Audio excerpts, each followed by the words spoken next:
Малко бързо ми идва това турбо, бе.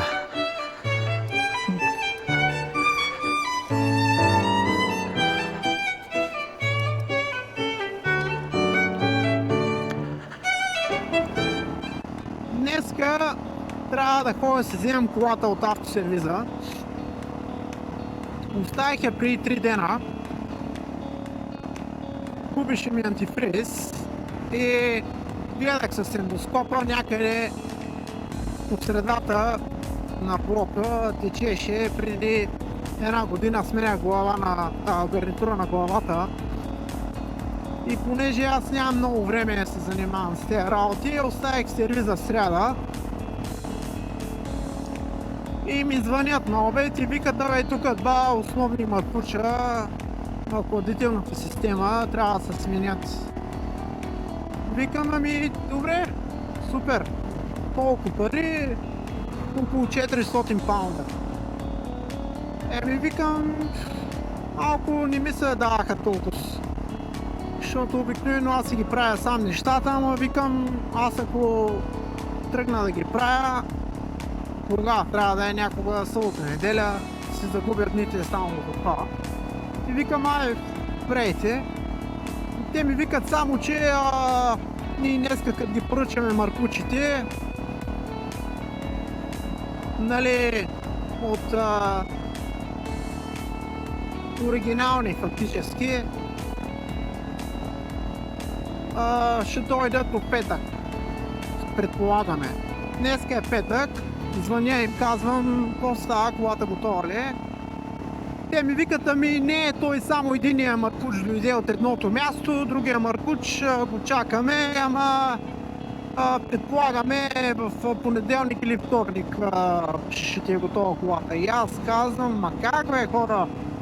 Аз викам, я оставих тази кола, вие ми казахте 2-3 дена и те викат: ами идвай да си я вземаш, ако искаш.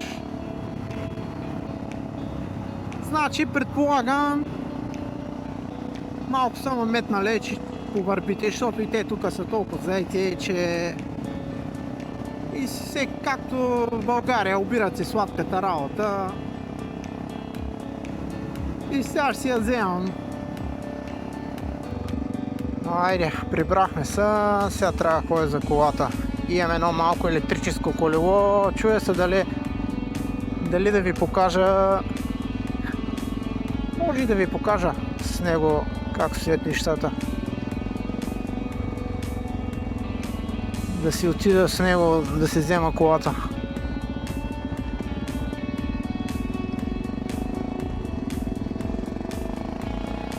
Ей, тук футбол турнамент.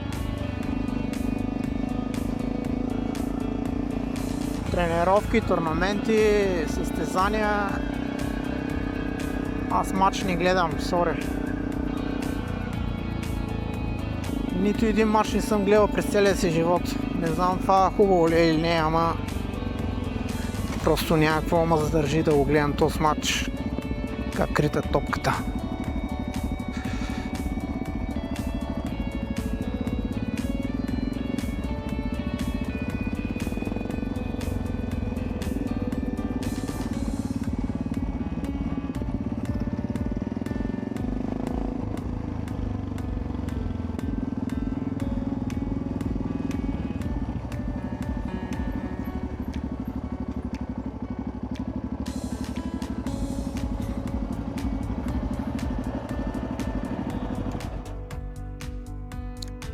А и моята щерка ще излезе сега.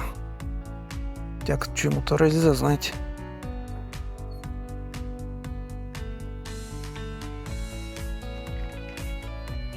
Три, две, едно.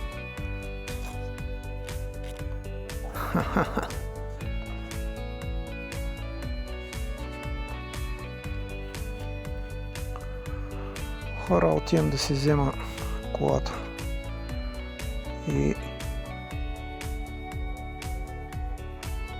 Отивам да си взема колата и сега ще видите от тая машина се прехвърляме на тая машина.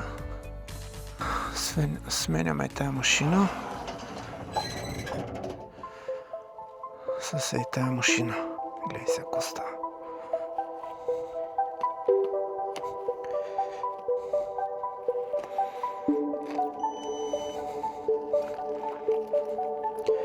Ох.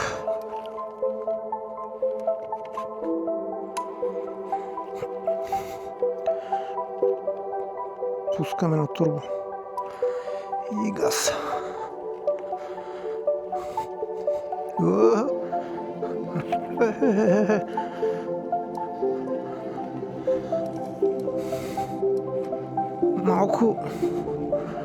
Малко бързо ми идва това турбо, бе.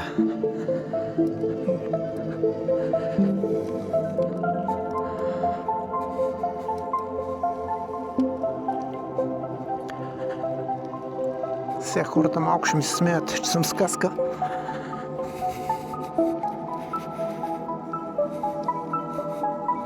Това е, брат.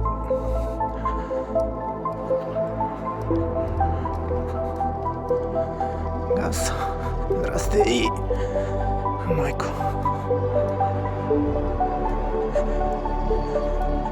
Колко дигаме? 15 мили. 25 км.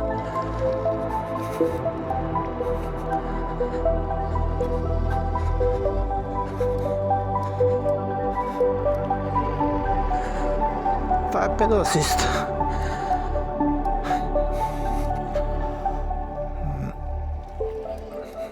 Помага на въртенето. Ужас. Дай му газ.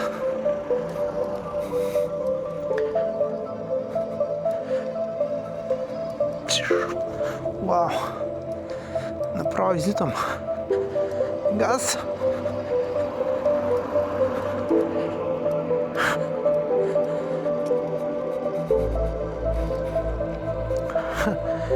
Не знам кое е по-интересно и по-забавно, ама май това не е. Защото трябва да въртиш педали сега, аз не съм много по трудните работи.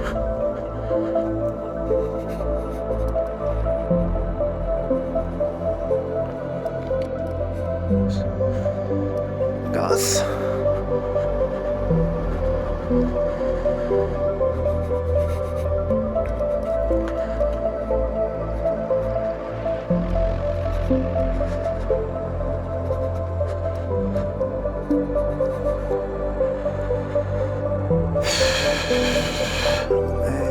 Браво е.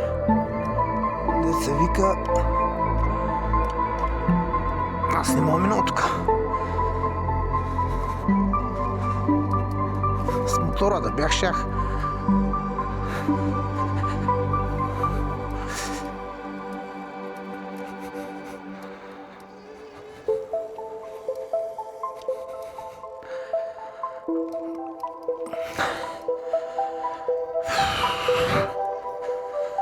Поне ще ми видите кварталчето тук. Ех.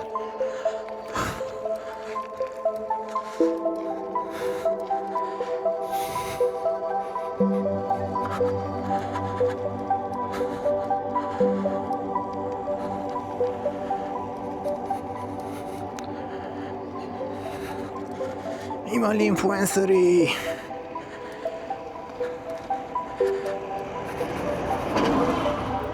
Имам си каска и въобще не ми пука.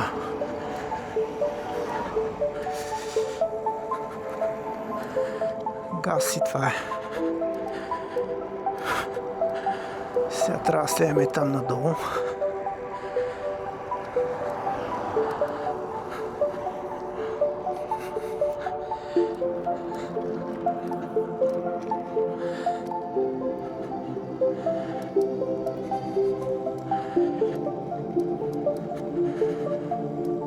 Тук на долнище е супер.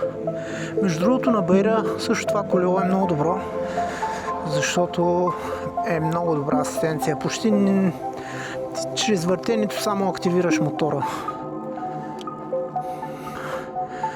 Почти няма никакво усилие на нагорнището. Той мотора сам си качва.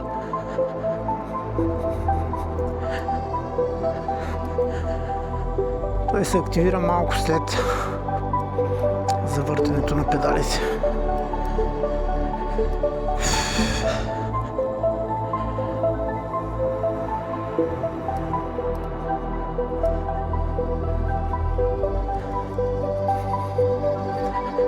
Тук минавам през жилищните квартали вместо по главната улица, защото е малко по-интересно.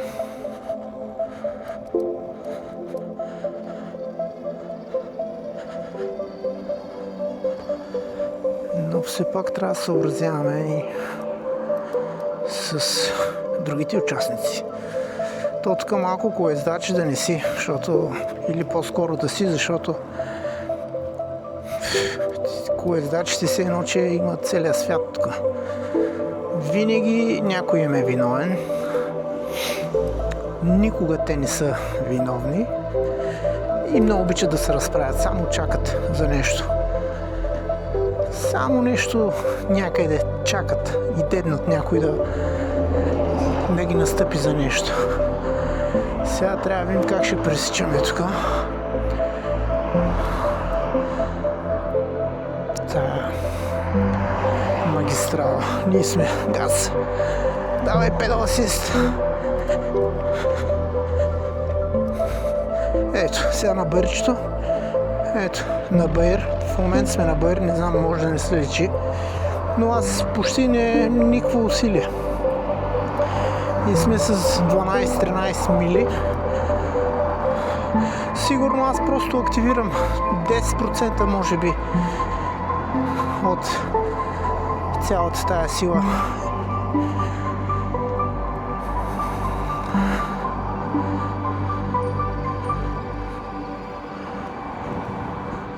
Чух някакъв звънец. Имам и клаксон. Гледай коса. Вау, направо. Колите ще ме чуят, чак ще спрат се чуят какво става.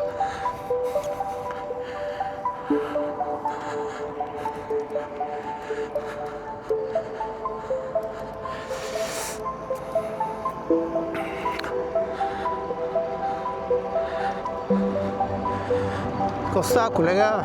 Здрасти!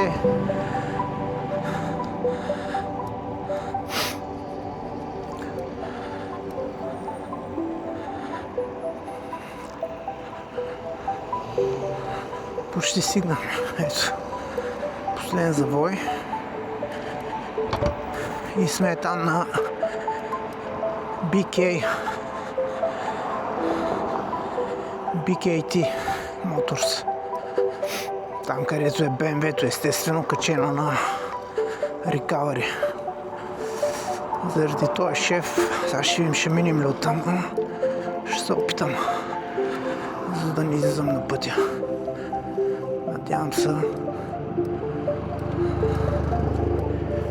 да може да мина.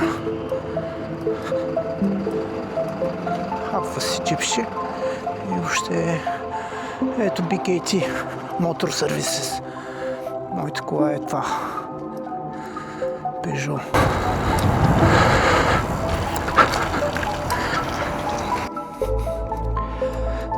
Ето ключа е там. Трябва да мръдна малко напред.